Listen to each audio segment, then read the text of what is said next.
Game 79, Manchester City versus Real Madrid on the 18th of April 2024. Titled, The Heat is On.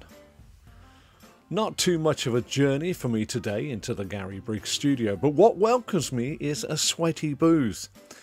The enjoyment of carrying out worldwide commentaries off tube, as we say in the trade, with a clean stadium effect, is today very much nullified with today's ambient temperature outside.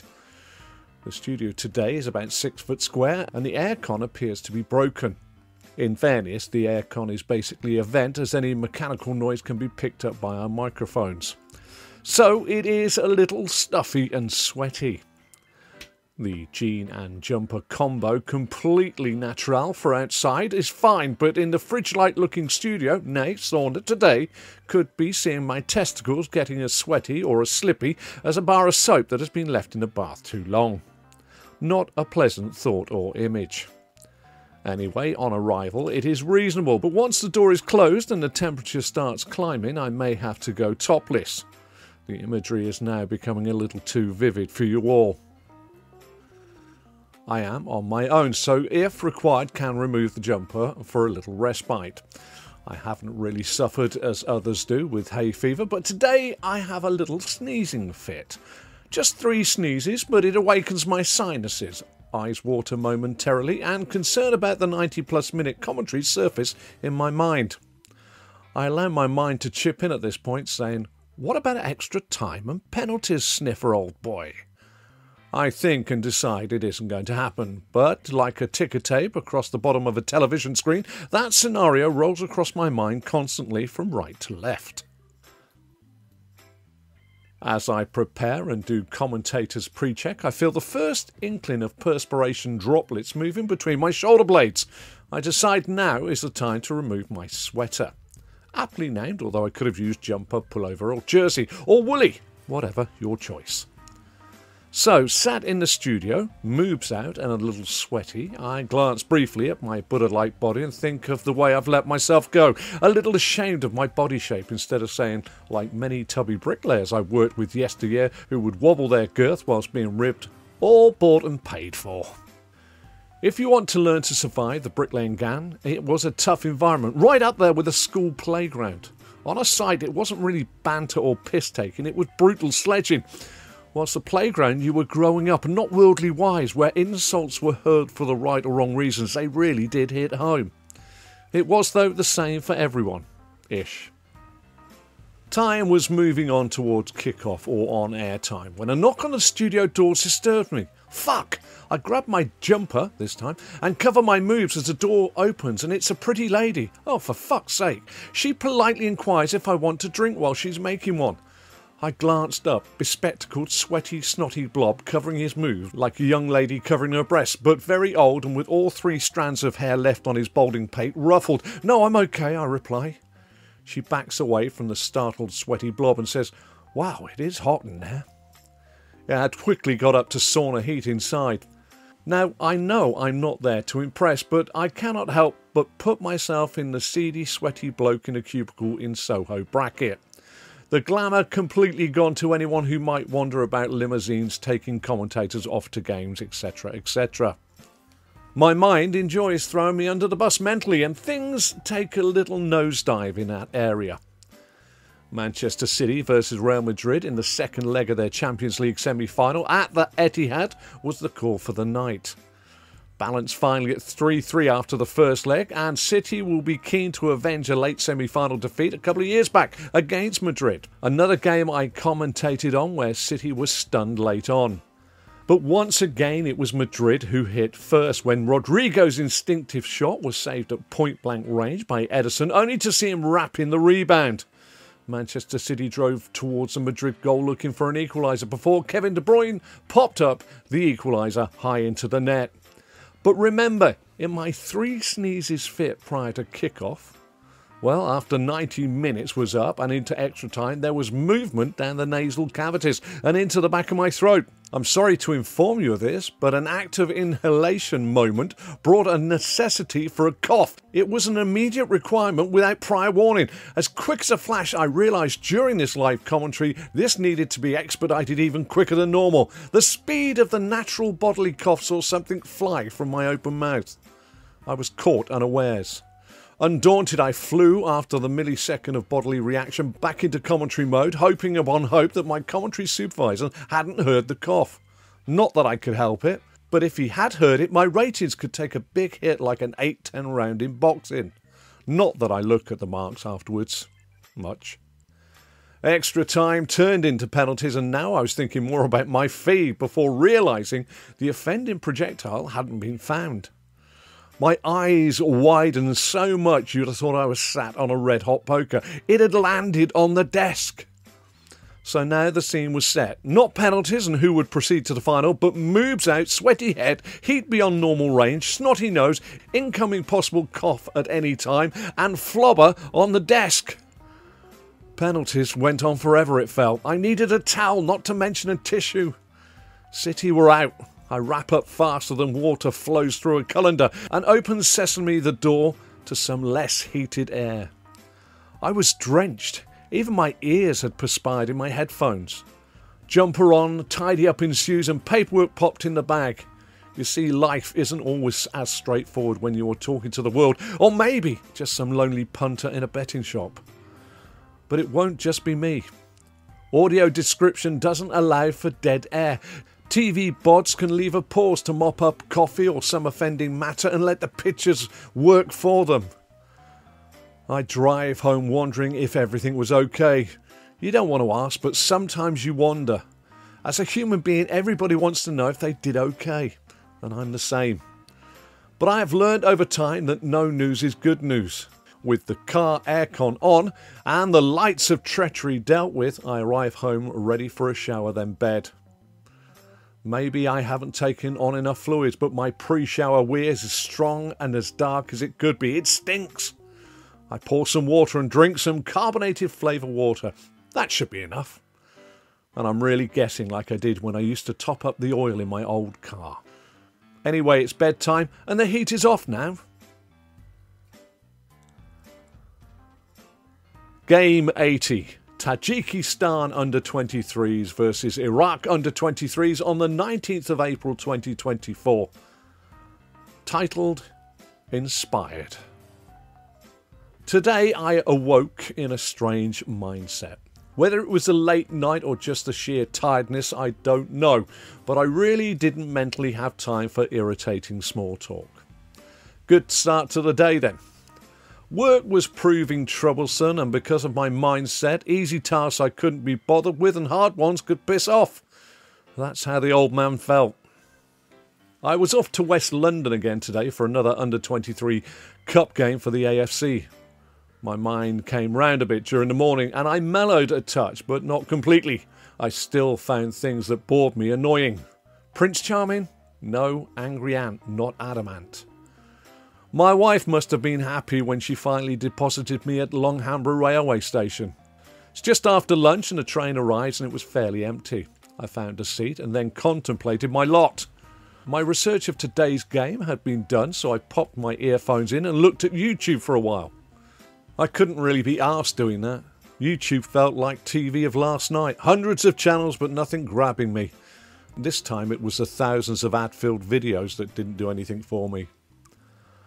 I suppose it was this point that I thought about today's game. An empty stadium generating very little atmosphere and the job of providing a colourful, passionate commentary. Empty stadiums were difficult to commentate on post-COVID in the Premier League. And I often think the lack of atmosphere drags the viewer's excitement and quality control down too. If there is no atmosphere, I feel as a spectator you tend to lose the insight of how important the game is and what the quality's like. I wondered how some of my commentary heroes would have dealt with it. I start to think of those who I remember fondly. I suppose one of the first to captivate me was a cricket commentator called John Arlott. Why? Well, he used to commentate on BBC Two on the John Player Sunday League 40 over-a-side matches. Cricket, as we know, is not a fast-paced sport, unlike football, and his pace and delivery was perfect for the game's pace. So there needed to be context and information delivered. His tone was a little gravelly, but he used his tone perfectly to draw you in, raising and lowering it when the game needed it. It was he who made me want to get people listening to the radio in their cars to avert their gaze from the road to look at the radio, using my tones, thinking, what did he say? Wrong, I know, but if someone says they did that, it's a win. That's what it is. Now, along with Whispering Ted Lowe doing Pop Black, they both made you feel comfortable watching a slow-paced sport, just like that mindful music often heard in spa rooms. Their voices were the relaxing, informative background music of the game. Football commentators at the time who called the FA Cup finals and internationals of the day were Brian Moore, David Coleman. Both had their distinctive ways and both memorable. But Coleman for me just had the edge. Why, you may ask? Well, he covered athletics. He covered many sports before becoming an anchorman. His accent was distinct, and even today I can hear the line with clarity. Stapleton, 1-0. It was an authoritative delivery. It had that you won't forget that goal or scorer edge to it, and you cannot buy that. It lacked the modern day screaming of name and full-on passion, but it was precise, calm, and then explanatory. John Motson took football commentary to another level in terms of preparation, etc., and there was absolutely nothing wrong with his work, as is borne out by his longevity. But again, I preferred Barry Davies. Mr. Davies had a turn of phrase that matched his vocal tone. His ability to turn his hand to the correct phrase at the right moment for any sport was excellent. And believe you me, differing sports are hard. If a commentator had to cover another sport away from their base sport, so to speak, to nail it first time without sounding novice is a real skill set. Badger was superb. But as time has moved on, so has my love for commentators and their penchant for delivery. In a bracket of entertaining and informative and passionate comes Richie Benaud, Peter Alliss, Dan Maskell and Sid Waddell. These for me brought a degree of human nature to the commentary. They were not afraid to say it as it is. It is a trait that today's Tom Bradby, doing the news at 10, brings to the table. Some will like it and some won't. But a wry smile or a follow-up quote? Well, I think that says what I believe the masses are thinking. Is it cheapening the news? No. I think it brings realism to what the news is. It's never going to sound acceptable. Let's be honest, it's always bad news. But a dose of let's not make a mountain out of a molehill with this story can be reassuring. Peter Alliss. Again, tone brilliant. Information and delivery perfect, with a vein of dry humour, and saying what we were thinking. Hearing a line like, Jacqueline needs to pop this up over the fringe into the rising green before the brow and let it roll down from the right. Often followed by, well, that's what he needed to do, but didn't. Made the players human in a sport that for us menials is so hard to conquer ourselves. His comments made us feel we had hit that brilliant or duff shot. But most of all, you felt that in a way he could piss take and the players would still revere him when they met him face to face. And that was a key for me to enjoying his commentary style. Dan Maskell, for years the voice of tennis, a gentle brogue, almost as softly spoken as Ted Lowe. They both commentated as though the players could hear them or they were in a library. But Dan for me had a remarkable way of finding the right word for an everyday occurrence. We would say awful. He would use ghastly, lamentable, or even horrendous, and it wouldn't sound Billy Big Bollocks. It would fit right in with his vocal character commentary. Some might say he made it sound an elitist sport, and they could be right, but it was what I heard when I was young, and in those days we just got on with things instead of questioning why and who, and are they the right person for the job. So please don't get me started on the tick box selection process of today's jobs. I will always state, right person for the right job, based on experience and ability. Now, Australian Richie Benaud. Why is he so revered? I think again, like Alliss, he had the ability to put his professional career into his insightful commentary and make you feel welcome and not be condescended to. He played at Lord's on a Bunsen burner of a wicket. I played on a plastic pitch at Barton. But he took that superiority of a playing career out of it and talked about the very basic skill sets of the game. See ball, hit ball, or miss ball bowled. He was also very descriptive. He could scene set every delivery if he needed to. He told us of the mind games as though he was in the bowler's or batsperson's head. Oh dearie me. So at times he rendered the televisual pictures meaningless as we hung on to his every word. When they told us of the mental games going on in players' heads, we believed them. Some of today's pundits say what they think when the picture clearly says different, and that is how they lose their audience.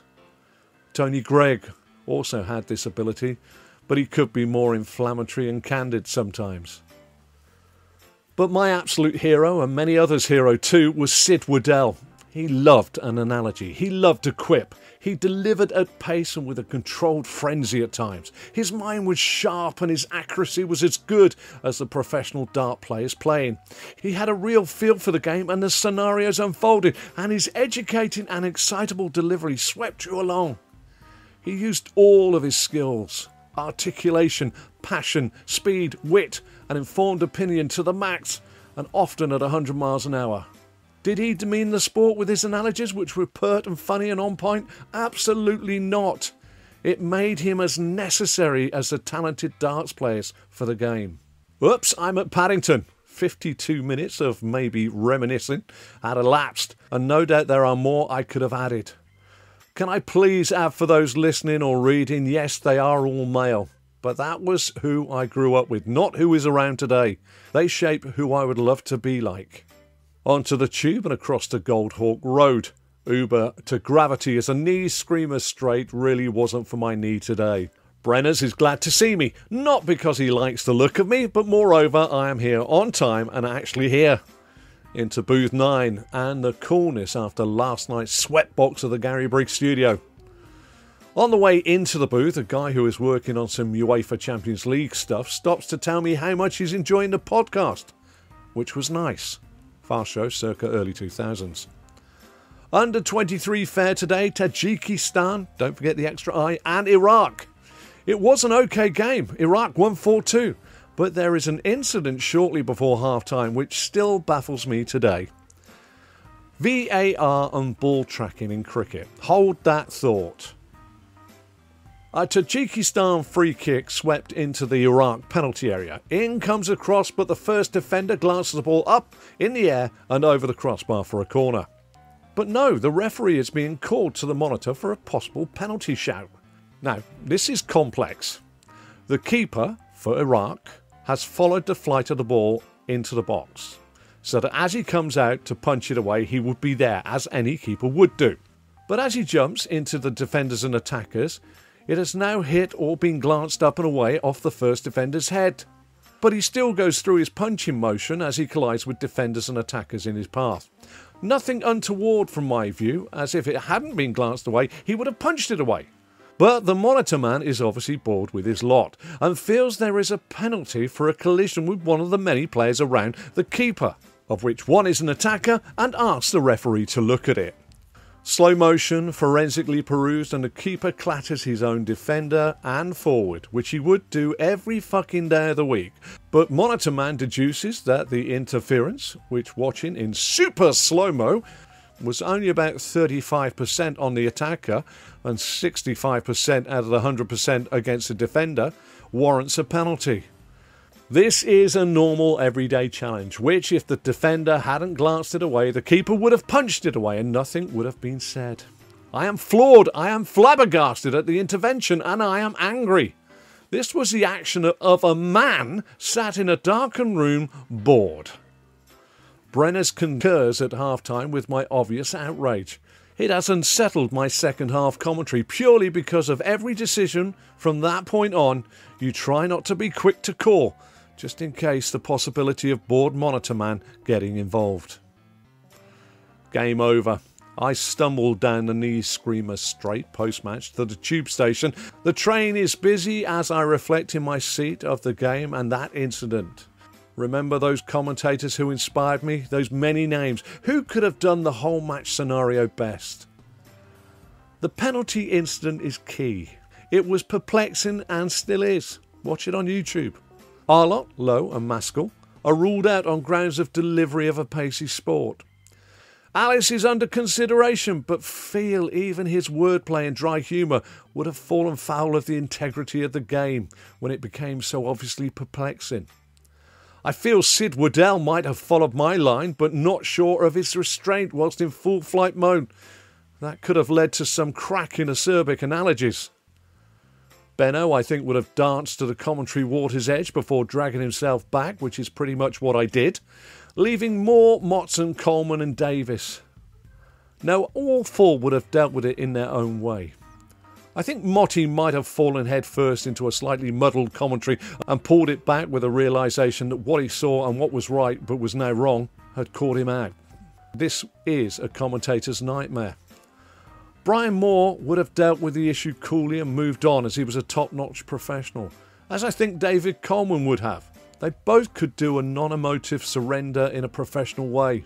But I think Barry Davis ultimately would have dealt with the scenario the best, as he would have taken a nod to the incident, questioned the application without prejudice before smoothing the furrowed brow of the spectator in a calm, assured way.